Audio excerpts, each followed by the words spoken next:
Mira, por ejemplo, un factor, la dependencia contextual de los fenómenos.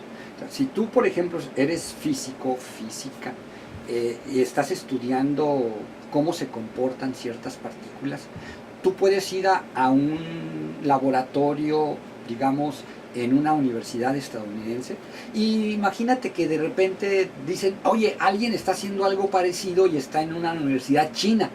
Ah, pues te vas al laboratorio y es muy probable, altamente probable, que tú vas a poder entender todo lo que están haciendo ellos y vas a poder utilizar los mismos aparatos y las partículas se van a comportar más o menos de la misma manera o exactamente de la misma manera.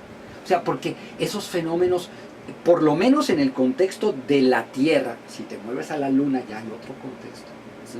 O sea, ya ahí las cosas, por ejemplo, no caen con la misma velocidad que en la Tierra. O sea, esos fenómenos son muy independientes del contexto. En cambio, por ejemplo, si tú quieres estudiar algo como el abandono escolar, ¿por qué los estudiantes, por ejemplo, dejan sus estudios universitarios? Tú haces una investigación en la UABC, eso no te permite decir que son los mismos factores o la misma explicación o la misma teoría acerca de por qué los estudiantes, por ejemplo, en Uruguay o en Brasil abandonan sus estudios de licenciatura.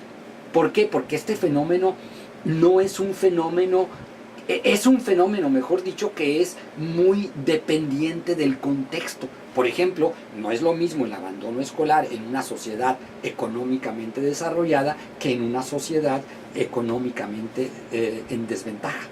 Nada más para poner de ejemplo un factor que hace una enorme diferencia. Entonces lo que tú tienes cuando tú estudias fenómenos sociales es que tienes que tomar muy en cuenta el contexto, muy en cuenta el contexto. Y otro elemento que dificulta la investigación o que la hace realmente diferente es el hecho de que mientras que en la investigación de laboratorio, por lo menos de laboratorio, ¿no? Tú puedes controlar variables para observar cómo es que se comportan ciertas otras variables. En ciencias sociales difícilmente puedes controlar cosas en algunos fenómenos, ¿no?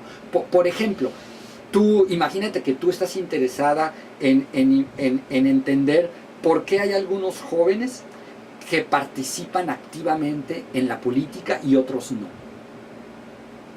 O sea, no puedes decir a este grupo de jóvenes les vamos a dar una educación de este tipo y vamos a ver cómo reaccionan dentro de 5 años. O sea, no puedes hacer eso. O sea, no tienes las posibilidades, tienes problemas éticos, etc. O sea, lo que tienes que hacer es buscarte la mayor cantidad de información y calidad de información y tratar de elaborar teorías y ver cómo puedes de alguna manera contrastar, poner a prueba esas teorías, ¿no?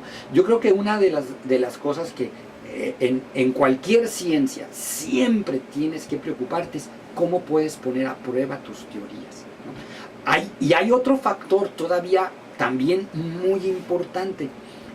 En física, si tú tienes que dos cuerpos chocan entre sí, no necesitas entender tú cuál es el significado que el cuerpo A le asigna al hecho de chocar con el cuerpo B.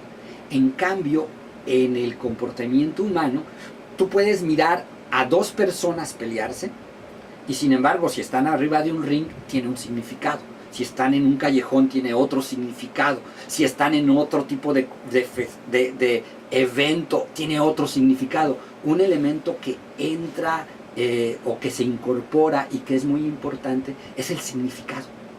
O sea, el sentido que la gente le damos a nuestros actos. O sea, no nada más actuamos en función de los factores, entre comillas, objetivos que rodean una situación, sino también en función del sentido que nosotros le damos a esos eventos, ¿sí?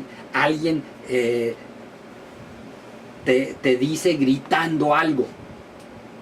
O sea, tú no respondes al volumen de voz nada más, respondes a cómo interpretas ese grito, ¿sí? Y ese es un elemento que incorpora una complejidad que hace más difícil aplicar el método científico tal y como lo plantea Bunge, ¿no? O sea, no lo hace imposible, pero lo hace más difícil, ¿no? Y eso también hace que en determinado momento aparezcan otros tipos de metodologías. Por ejemplo, las metodologías antropológicas y etnográficas.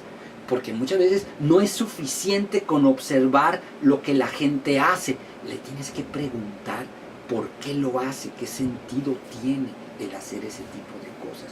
Eso no quiere decir que deja de ser científico. Lo que pasa es que es un fenómeno cualitativamente diferente al otro, donde tú no le tienes que preguntar, como te decía, ¿qué siente esta piedra al chocar con esta otra, ¿no?